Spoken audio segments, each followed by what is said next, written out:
No sé de pregunta. Hola. Bueno, bienvenidos. ¡Hala, venga! ¿Pues está esperando? ¿Habéis estado esperando, pobre? Lo sentimos mucho. ¿Podemos empezar? Sí, claro. Bueno, para empezar, si queréis, empezamos con la pregunta obvia, ¿no? 30 años de la película, ¿cómo es vuestra vida desde entonces? ¿Cómo cambió la vida de cada uno de vosotros esa película? ¿Quién empieza? Pues empiezo yo. Pues a mí me la ha cambiado radicalmente, porque claro, yo no hacía ni un año que me había mudado de Alicante a Madrid o sea, hablamos de octubre del 94 y en verano del 95 estábamos rodando pues la peli que me cambió la vida, básicamente, o sea que... A mí me cambió también bastante porque, aunque yo ya llevaba muchos años haciendo cine, pero estaba siempre como luchando un poco con la línea de Oficio de la Colmena y de Cría Cuervos, y de pronto pasé a ser la chica de tesis.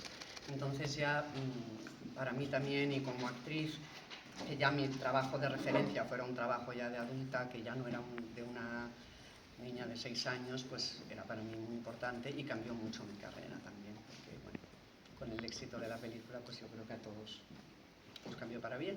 Sí, yo creo que es una película muy importante en nuestras carreras, en la carrera de Alejandro, en el cine español y en el cine internacional, diría, porque estamos aquí 30 años después hablando de ella. Eso no sucede con todas las películas, y porque cualquier país del mundo al que viajo hay gente que se acerca a decirme que se dedica, no solo que son aficionados al cine, sino que se dedican al cine porque vieron esta película de jóvenes, ¿no? Y es una película que se ha proyectado en muchísimas escuelas de cine en muchos países, y es un referente para aficionados y para cineastas también. Yo quería complementar lo que acabas de decir, que cómo habéis vivido vosotros, de verdad lo ha comentado, el efecto fan a nivel no solamente nacional, sino global en vuestras carreras, cuando habéis ido a otros proyectos o lo que corresponda, que os han comentado sobre la película. ¿Cómo lo hemos vivido? Pues como él dice, con mucho orgullo también, y ha sido algo muy bonito. Antes estábamos comentando precisamente... Es una anécdota muy buena, porque hemos coincidido ahora mismo en una serie, él y yo. Y él ya había trabajado en la anterior temporada y repetía. Y yo era nueva, entonces el director le dijo a Eduardo, va a estar Ana, y entonces cambió el nombre, y yo me llamo Ángela en la me dijo serie. Todo emocionado, va a estar Ana, porque él era fan. Le voy a poner Ángela. Le voy a poner Ángela, tiene que llamarse Ángela. Y entonces le cambió el nombre a Ángela por tesis, porque él era fan. Es una película de la que... Ha marcado a mucha gente, y es verdad lo que él dice, la cantidad de gente que en los rodajes y directores te dicen, yo me dedico al cine por tesis. Y gente muy joven, además, también, que no solamente gente ya más o menos de nuestra edad que la vio en su día, sino gente muy joven que están empezando en esto, que de pronto es como cuando caen, hostia, tú eres el de tesis, entonces como sí. Entonces siempre es como un orgullo. Tesis tuvo una repercusión brutal, pero en esos años, cuando se hablaba de cine de terror o de thriller, normalmente era un cine como de subgénero, ¿no? Es decir, no era un cine más o menos bien tratado, y sin embargo Tesis consiguió todo lo contrario, nominaciones a los Goya. ¿Cómo fue para vosotros, cuando cogisteis el guión, pensar, voy a hacer una película de género? Tú sí que habías trabajado en el cortometraje anterior con Amenábar, pero no sé el resto. En ese momento el cine de terror no estaba como ahora, que está relativamente generalizado. Bueno, el thriller no era un género habitual en el cine español, no. Y si lo era minoritario, películas que no trascendían, no eran conocidas. Veníamos de un cine aparte del boom de la transición y de esa revolución que sucedió con el destape en el cine español y en todas las artes. Veníamos de un cine mucho más literario, mucho más de Gonzalo Suárez, de Gutiérrez Aragón. Era un gran cine, pero era un cine que mamaba de la literatura, y que era un cine donde la cámara no tenía un lenguaje propio para ser efectivo y para transmitir y conectar con el público joven. Y sí que hubo una generación. Lo que pasa es que Tesis se ha convertido hoy en el referente o en la punta del iceberg, pero había una serie de directores nuevos, como Bajo Ulloa, como Medem, como como Alex de la Iglesia, como Enrique Urbizu. Había una serie de directores que estaban haciendo un cine nuevo, y ahí desembarca Amenábar con un thriller que pega un pelotazo tremendo, y que hoy día se habla de Tesis como la película que lo cambió todo. No es solo Tesis, sino que es toda una nueva generación de cine que de repente entendía que el cine tenía que conectar con el público y tenía que hacerte vibrar. Y además creo que el acierto de Tesis es que no solo es un thriller muy bien construido, que a día de hoy sigue funcionando el suspense, sino que además habla de cosas importantes, como es el trato de la violencia en los medios de comunicación, de las snuff movies en aquel día, y desde aquella primera secuencia donde el personaje de Ángela va por los andenes de metro tapándose la cara porque le dicen que ha sucedido un atropello y que no miren a la vía, pero el personaje de ella no lo resiste más y se acerca a ver, ¿no? Y te resumía en una sola secuencia introductoria toda la película, ¿no? Hasta dónde somos capaces de ver, que es un tema que gira a lo largo de la película. Es decir, no solo era un thriller efectivo y de suspense que a día de hoy sigue funcionando, sino que hablaba de otras cosas, y es una película que impactó muchísimo.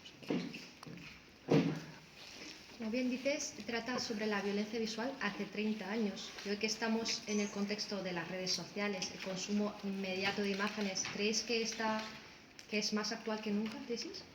Yo creo que en ese sentido, en cuanto al uso que hacen en las redes sociales y en los medios de comunicación de la violencia, sigue estando de plena actualidad.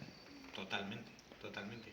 Y los clickbaits y cómo te ponen en un titular una cosa exagerada y morbosa y luego la noticia no tiene que ver con eso. Eso tiene que ver con el uso de la violencia en los medios de comunicación. Claro, la diferencia con la película es que, claro, hace 30 años no existían los teléfonos móviles, pues la película habla sobre todo con el cine y con la televisión. Por ejemplo, la última imagen de Tesis es la presentadora de televisión diciendo que van a poner unas, o sea, después de todo lo que ha sucedido, van a poner unas imágenes que entonces advierten para que cada uno decida si quiere. Entonces la cuestión es si yo te las pongo y tú decides si las quieres ver o no. Eso pasaba solamente en los televisores de cada uno, ahora no, ahora lo tienes en el bolsillo y lo tienes y es absolutamente accesible. Entonces es verdad que está como, o sea, el mensaje sigue estando vigente. A raíz de su pregunta, ¿ha envejecido bien? ¿O la gente joven igual lo verá como distante porque al no tener el móvil, que es su herramienta básica? ¿Cómo lo veis? Sí, tecnológicamente es otro mundo. Sí. No hay móviles, utilizamos VHS. Un chaval de 18 años hoy, pues hay cosas que no sabe ni cómo se usaban, ¿no? Como que es esa cosa que metes en una caja, ¿qué es eso? O sea, pero yo creo que sí que... Pero el suspense, el thriller, funciona está, muy bien. pero yo creo que Alejandro hace un thriller que, aunque fue novedoso en España, en realidad fue un thriller clásico, un thriller con los parámetros y las reglas del thriller. Entonces eso se sigue manteniendo, eso es un thriller a fin de cuentas, con un suspense y con una técnica y con un ritmo y una serie de claves que están ahí. Entonces yo creo que se mantiene. De hecho, por ejemplo, mi hija, que tiene 17 años, pues todos sus amigos ya la han visto y a mí no todas mis películas le gustan, pero estas se enganchan. Sí, y les algunas gusta producciones que hemos hecho, sí. hay gente joven que se engancha a la película, que no tiene ni idea, ni que está viendo un aniversario o una película que fue épica, ¿no? La ve por primera vez y se engancha a la trama. Me gustaría preguntaros, Tesis es una película que tiene escenas totalmente icónicas y algunas de sus frases han pasado a la historia del cine español. Me gustaría preguntaros a los tres cuál es la escena que más os ha impactado de la película, que más recordáis o que crees que es más icónica del film. No sé, yo una de las que más me parecen como más especiales de la peli es la escena de los túneles, por ejemplo. O sea, creo que más que nada por la, de repente como la pequeña historia que de pronto se desarrolla dentro de una historia grande, ¿no? El cuento. Una cosa es a lo mejor a las que les tenemos más cariño o las que no. Y otras cosas, para mí, por ejemplo, creo que todo el mundo siempre es, me llamo Ángela, me van a matar. O sea, es que es el momento como que todo el mundo que impacta a la gente, porque además Sí, pero toda tampoco se película te lleva conocía ahí. ese tipo de historia, ni ese tipo de snap movies, ni nada, y luego pues ese plano y esa situación a dónde te lleva, yo siempre un poco. Pero es verdad que luego hay escenas, la del túnel fue muy bonita. Además la música De cambia, rodar también, todo, sí. todo, o sea, tiene un momento de... Fue muy especial. como el muy rodaje, onírico. sí. A mí me habla mucho de la Facultad de Ciencias de la Información, de que Claro. hay gente que entra y le da miedo por la persecución aquella que había. Pero mira, te voy a dar un ejemplo. Hoy hemos colgado en el tren una foto de los tres y para que veas el efecto que tiene, hacemos una broma con Ángela y Bosco, ni siquiera decimos tesis, ponemos una foto de los tres ahora, que somos los padres de los personajes, y la gente empieza a poner frases de la película. O sea, la gente se sabe la película de memoria. Ahí puedes ver cómo todavía se saben frases, ¿no? De te has enamorado del malo, imbécil, cosas así, Sí. de ese tipo de frases que siguen recordando. Yo quería comentaros que ahora que no está aquí Alejandro y no, a lo mejor no se entera, ¿cómo fue trabajar con él? ¿Cómo fue la experiencia en su ópera prima y en el trabajo? Ana ya tenía un trabajo ya más con una experiencia previa, y tú también con Historias del Cron en los cortos, pero ¿cómo fue trabajar con él? ¿Cómo se comportó con vosotros? ¿Cómo fue la historia? A ver, yo qué te voy a decir, yo no podía compararlo con nadie porque yo nunca había trabajado con nadie, pero aún así a mí me parecía un tipo muy meticuloso, un tipo porque yo ensayé desde la primera hasta la última frase que digo o cada gesto que tengo a lo largo de toda la peli con él, porque obviamente era el que menos experiencia tenía, o sea, de mí es que no se fiaba directamente, entonces bueno, estuvimos ensayando, yo recuerdo aparte un día, precisamente ensayando lo de los túneles, en el que Alejandro hacía de Ángela, entonces él me ponía él ponía en el CD, ponía puso la banda sonora de Alien, la de James Cameron, la segunda, dice, esto se parece, no es igual, pero se va a parecer un poco a... Entonces, poníamos mantas y tal para hacer oscuro toda la casa y con una vela, pasillo para arriba, pasillo para abajo, o ensayando el texto, o sea, ni más ni menos. O sea, a ese nivel estuvimos ensayando toda la peli. Entonces, bueno, para mí fue... O sea, con pocos directores he vuelto a trabajar a ese nivel de meticulosidad a la hora de ensayar. Yo tenía, bueno, es que nadie, o bueno, yo desde luego no tenía experiencia en este tipo de películas y claro, venía de otro tipo de cine y de preparación y de estudios y de cosas y le hacía muchas preguntas, como dice Fele. Dice, yo veía que Ana hacía muchas preguntas y pensaba, pues debe ser que los actores hacen muchas preguntas. Pero claro, Alejandro me miraba, no me contestaba, era como, pero entonces yo, ¿por qué vuelvo? ¿Por qué voy? ¿Yo qué creo Y me decía él, tú entras, das un portazo, miras para allá, porque él tenía todo el montaje hecho en la cabeza y el ritmo. Y entonces yo me di cuenta que la música todo, y la entonación de una frase, porque sabía en qué momento iba, cómo cortaba, no, es que esta frase me parece que no la he dicho con suficiente, da igual, si esa frase va en una mano tuya, o sea, lo tenía. Entonces, claro, al principio me creó un poco de duda, pero yo creo que en cuanto empezamos a rodar, todo el equipo técnico, que sí que tenía mucha experiencia también, o sea, ahí sí se rodeó de un equipo con mucha experiencia, nos dimos cuenta que no era un talento normal, que sabía perfectamente lo que quería y que estábamos en buenas manos. Y que ahí había un director importante y que teníamos que confiar, y así fue. Yo creo que desde el primer día dijimos, bueno, él sabe, el que nos diga, porque sabe muy bien lo que quiere. Me gustaría preguntaros, en un ámbito así, más como espectadores que como intérpretes, estamos creo que viviendo un momento nostálgico en el mundo audiovisual muy potente. En nuestro propio festival hemos disfrutado de Regreso al Futuro por su 40 aniversario, del Viaje de Chihiro por el 25 y con Tesis con el 30. Vosotros como espectadores, ¿cómo lleváis con la nostalgia? Pues muy bien, yo... La nostalgia está guay porque seguimos trabajando. Claro. Todavía podemos mirar con mucho cariño películas anteriores, pero claro, miramos siempre adelante porque tenemos proyectos, por suerte, ¿no? Sí, sí. Pero a mí me parece muy bonito. Yo creo que no de todas las películas hacen aniversarios. O sea, que cuando una película la siguen recordando tantos años más tarde, desde luego, de mis películas no todas son recordadas. O sea, Claro. Hay que es películas un- que es si un las vuelves orgullo. a ver y dices, ay, qué mona, mira qué pequeñita, qué mona. Y hay otras que dices, a lo mejor no volver a verla. ¿eh? Sí, hay otras que ni siquiera te atreves. No te a atreves ver. ni a... No quieres ni verla. Dices, uy. Claro. Luego hablamos también de un personaje, Eduardo os ha comentado, la música. Para Amenábar, la música es muy importante. ¿Cómo trabajaba él ese personaje que es la música? Para Amenábar la música es fundamental, la compone él. Cuando él escribe este guión tiene 22 años y él empieza a preparar la película, la dirección, el montaje, la música, el sonido. Y lo que decía Ana es tal cual. Hay planos que él rodaba y lo cortaba porque no podía perder más tiempo, porque tenía que rodar otros planos y no quería gastar película.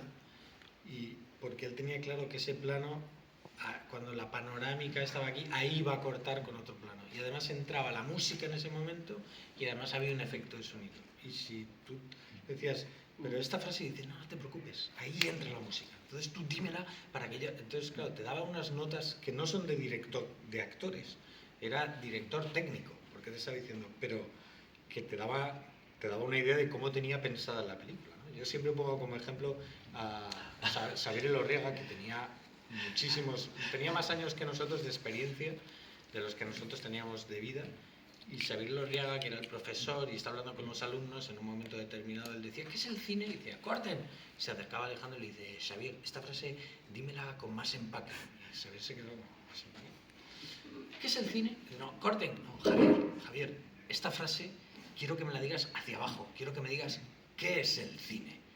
Y es que la voy a poner en el tráiler, le dicen. Y entonces, sin darse cuenta, le está dando una nota magnífica, porque si la pones en el tráiler, obviamente tiene que ir enmarcada y tiene que ser una frase contundente, no puede ser una frase casual, porque va a ir en el tráiler de la película. Pero fijaros hasta qué límite el director Amenábar tenía claro también la edición del tráiler. Sí, me acabo de acordar de cuando el momento en el que... Hostia, es que era eso. El momento en el que cuando estás con él en el garaje al final, que bueno, se va la luz y subes a por velas. Entonces hay un plano que tú te acercas, abres el plano de lado, abres la puerta del armario, coges las velas y cuando se cierra hay una sombra y hace eso. Y entonces era como, no, que... Entonces cuando cerraba yo tenía que como abalanzarme... No, tiene que ser como más, porque tiene que hacer y hacía todo el rato eso, el y digo, es la nota tum. Y efectivamente, luego en el montaje él metía un tum. Y claro, lo tenía súper claro, o sea, con los efectos de sonido y todo. Bueno, y en ese caso, porque no, es un efecto técnico que tiene que ver con el género de terror, que hay un tío que está de perfil y en cuanto se aparta hay otra persona. En cuanto cierras la puerta del armario, ahí ya está ahí el otro. Pero él tenía un altísimo sentido del ritmo, tenía el montaje, la edición, el corte en la cabeza, por supuesto el efecto de sonido y la música. Con lo cual, no solo los actores, sino Hans Burman, el director de foto, Walter Prieto, ayudante de dirección, Goldstein y Steinberg en sonido, Emiliano Tegui, que era el director de producción, y sobrino de Emiliano Piedra, Paca Almenara en el maquillaje, todos llevaban 25 años en la industria y todos asistían perplejos a la dirección de este niño que no levantó la voz ni una vez, ni jamás hubo un grito en rodaje, sino que él simplemente transmitía el plano exacto que quería y todo el mundo lo hacía, sin rechistar y sin dudar y sin discutir. Pues así se quedaba todo el mundo. Sí. Todo el equipo como... Yo te quería preguntar,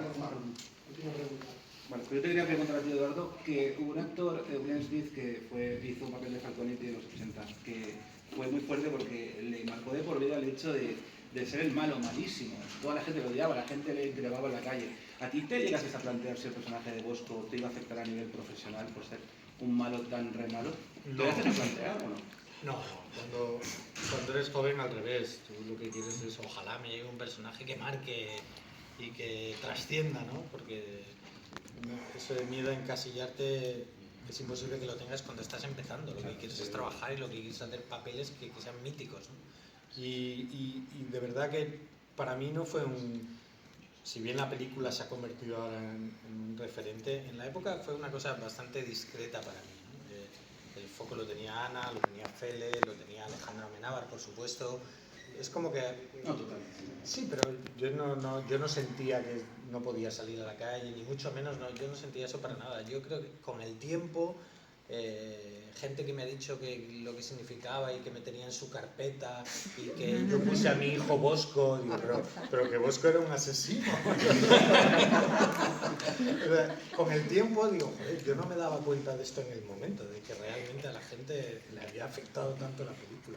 Eso me he dado cuenta con el tiempo.